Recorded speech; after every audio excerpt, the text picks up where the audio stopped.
आज मैं आपको श्रावण पुत्रदा एकादशी व्रत कथा सुनाने जा रही हूँ। श्रावण पुत्रदा एकादशी का व्रत श्रावण माह की शुक्ल पक्ष की एकादशी तिथि को किया जाता है और ऐसी मान्यता है कि श्रावण पुत्रदा एकादशी व्रत करने से व्रती को वाजपेयी यज्ञ के बराबर पुण्य फल की प्राप्ति होती है। जिन लोगों की संतान नहीं है उनके लिए यह व्रत बहुत ही शुभ एवं फलदायी बताई गई है। भगवान विष्णु की कृपा से उन्हें संतान सुख की प्राप्ति होती है। अगर संतान को किसी प्रकार का कष्ट है तो भी यह व्रत करने से संतान के सारे कष्ट दूर होते हैं और संतान दीर्घायु होती है। जो लोग पूरी श्रद्धा के साथ श्रावण पुत्रदा एकादशी का व्रत करते हैं, इस व्रत के महात्म्य और कथा का पठन या श्रवण करते हैं, उन्हें कई गायों के दान के बराबर पुण्य फल की प्राप्ति होती है एवं उनके समस्त पाप नष्ट होते हैं। तो श्रावण पुत्रदा एकादशी कथा सुनने से पहले भगवान विष्णु का नाम ले, हाथ जोड़ के उन्हें नमन करें। ओम नमो भगवते वासुदेवाय मंत्र का जप करते हुए पूरी श्रद्धा भक्ति भावना से कथा का श्रवण करें। ओम नमो भगवते वासुदेवाय।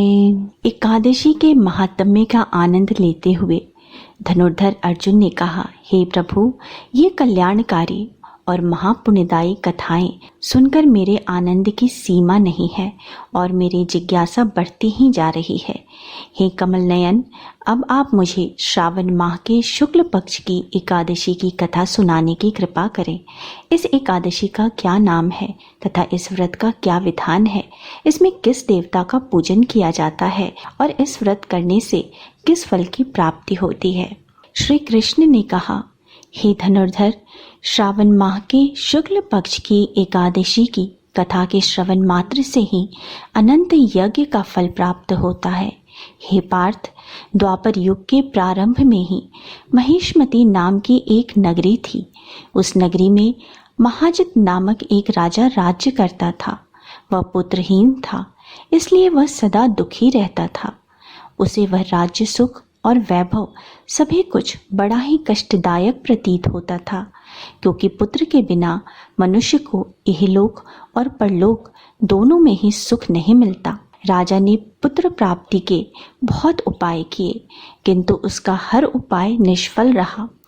जैसे जैसे राजा महाजित वृद्धा अवस्था की ओर बढ़ता जा रहा था, वैसे वैसे उसकी चिंता भी बढ़ती जा रही थी। एक दिन राजा ने अपनी सभा को संबोधित करके कहा, न तो मैंने अपने जीवन में कोई पाप किया है, ना ही अन्यायपूर्वक प्रजा से धन एकत्रित किया है, न ही कभी प्रजा को कष्ट दिया है और ना ही कभी देवता और ब्राह्मणों का निरादर किया है। मैंने प्रजा का सदैव अपने पुत्र की तरह पालन किया है, कभी किसी से ईर्ष्या भाव नहीं किया, सभी को एक समान समझा है। मेरे राज्य में कानून भी ऐसे नहीं हैं जो प्रजा में अनावश्यक डर उत्पन्न करें। इस प्रकार धर्मयुक्त राज्य करने पर भी मैं इस समय अत्यंत कष्ट पा रहा हूँ। इसका क्या कारण है, मेरी समझ में कुछ नहीं आ रहा। आप इस पर विचार करें, इसका क्या कारण है और क्या इस जीवन में मैं इस कष्ट से मुक्त हो पाऊंगा? राजा के इस कष्ट के निवारण के लिए मंत्री आदि वन में गए, ताकि वहां जाकर किसी ऋषि मुनि को राजा का दुख बताकर कोई समाधान पा सके। वन में जाकर उन्होंने श्रेष्ठ ऋषि मुनि के दर्शन किए। उस वन में वयोवृद्ध और धर्म के ज्ञाता महर्षि लोमश भी रहते थे। वे सभी जन महर्षि लोमश के पास गए। उन सब ने महर्षि लोमश को दंडवत प्रणाम किया और उनके सम्मुख बैठ गए। महर्षि के दर्शन से सभी को बड़ी प्रसन्नता हुई और सबने महर्षि लोमश से प्रार्थना की, हे देव, हमारे अहोभाग्य हैं कि हमें आपके दर्शन का सौभाग्य प्राप्त हुआ। मंत्री की बात सुनकर लोमश ऋषि ने कहा, हे मंत्रीवर, आप लोगों के विनम्रता और सद्व्यवहार से मैं अति प्रसन्न हूँ। आप मुझसे अपने आने का प्रयोजन कहें, मैं आपके कार्य को सामर्थ्यानुसार अवश्य ही करूँगा, क्योंकि हमारा शरीर ही परोपकार के लिए बना है। लोमश ऋषि के ऐसे मृदु वचन सुनकर मंत्री ने कहा, हे महर्षिवर, आप हमारी सभी बातों को जानने में ब्रह्मा से भी ज्यादा समर्थ हैं, अतः आप हमारे संदेह को दूर कीजिए। महिष्मती नामक नगरी में हमारे महाराज महाजित बड़े ही धर्मात्मा व प्रजावत्सल हैं। वह प्रजा का पुत्र की तरह धर्मानुसार पालन करते हैं, किंतु फिर भी वे पुत्रहीन हैं। हे महामुनि, इससे वह अत्यंत दुखी रहते हैं। हम लोग उनकी प्रजा हैं, हम भी उनके दुख से दुखी रहते हैं, क्योंकि प्रजा का यह कर्तव्य है कि राजा के सुख में सुख माने और दुख में दुख माने। हमें उनके पुत्रहीन होने का अभी तक कारण ज्ञात नहीं हुआ है, इसलिए हम आपके पास आए हैं। अब आपके दर्शन करके हमको पूर्ण विश्वास है कि हमारा दुख अवश्य ही दूर हो जाएगा, क्योंकि महान पुरुषों के दर्शन मात्र से ही प्रत्येक कार्य सिद्ध हो जाते हैं। अतः आप हमें बताने की कृपा करें कि किस विधान से हमारे महाराज पुत्रवान हो सकते हैं। महर्षिवर, यह आपका हम पर व हमारे राज्य की प्रजा पर बड़ा ही उपकार होगा। ऐसी करुण प्रार्थना सुनकर लोमश ऋषि नेत्र बंद करके राजा के पूर्व जन्मों पर विचार करने लगे। कुछ पलों बाद उन्होंने विचार करके कहा, हे भद्रजनों, यह राजा पिछले जन्म में अत्यंत उदंड था तथा बुरे कर्म किया करता था। उस जन्म में यह एक गांव से दूसरे गांव में घूमा करता था। एक बार ज्येष्ठ माह के शुक्ल पक्ष की एकादशी के दिन की बात है। यह 2 दिन से भूखा था। दोपहर के समय एक जलाशय पर जल पीने गया। उस स्थान पर उस समय ब्याई हुई गाय जल पी रही थी। राजा ने उसको प्यासी ही भगा दिया और स्वयं जल पीने लगा। हे श्रेष्ठ पुरुषों, इसलिए राजा को यह कष्ट भोगने पड़ रहे हैं। एकादशी के दिन भूखा रहने का फल यह हुआ कि इस जन्म में यह राजा है और प्यासी गाय को जलाशय से भगाने के कारण पुत्रहीन है। यह जान सभी सभाप्रद प्रार्थना करने लगे, हे ऋषि श्रेष्ठ, शास्त्रों में ऐसा लिखा है, पुण्य से पाप नष्ट हो जाते हैं।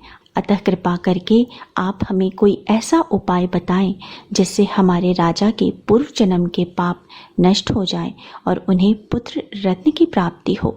सभासदों की प्रार्थना सुनकर लोमश मुनि ने कहा, हे श्रेष्ठ पुरुषों, यदि तुम सब श्रावण माह के शुक्ल पक्ष की पुत्रदा एकादशी का व्रत और रात्रि जागरण करो और उस व्रत का फल राजा के निमित्त कर दो, तो तुम्हारे राजा के यहाँ पुत्र उत्पन्न होगा।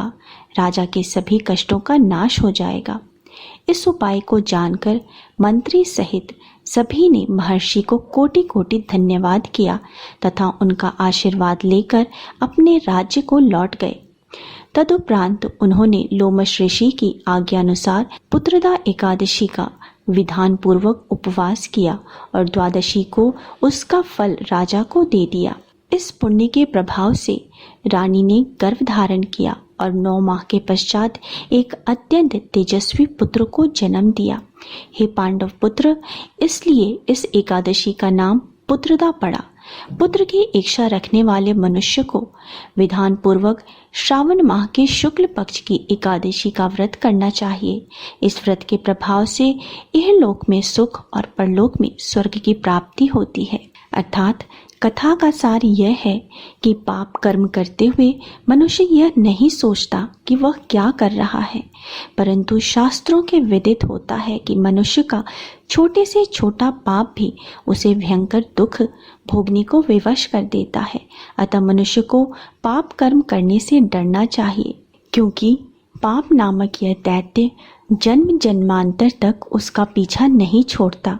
प्राणी को चाहिए कि सत्य व्रत का पालन करते हुए भगवान के प्रति पूरी श्रद्धा व भक्ति रखे और यह बात सदैव याद रखे कि किसी के दिल को दुखाने से बड़ा पाप दुनिया में और कोई दूसरा नहीं है।